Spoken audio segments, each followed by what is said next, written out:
Hello， 大家好，歡迎嚟到阿媽頻道。上次帶咗阿媽去西雅圖玩同埋食嘢，呢間泰國嘢都幾好食噶，同埋幾有特色，想同大家分享下。佢入邊仲有送餐機器人添，個環境都唔錯啊。我哋上一次去呢，就去咗水上樂園，同埋逛咗附近嘅夜街，總括嚟講都唔錯。阿媽都玩得好開心。我哋嗌咗個春卷，個個都好紮實同埋好精緻。終於係有醬噶啦，因為平時食嗰啲呢都係冇醬嘅拉斯維加斯。之後嗌咗個炒飯，阿媽仲以為係有菠蘿喺上面蓋住嘅，笑到我哋咩咁啊！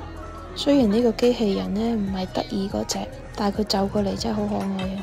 呢個呢就係阿媽叫嘅，有啲似炒 pad thai 河粉，但係好多料啊！你睇下阿媽笑到幾燦爛。因為佢最鍾意食就係泰國餐同埋越南嘢。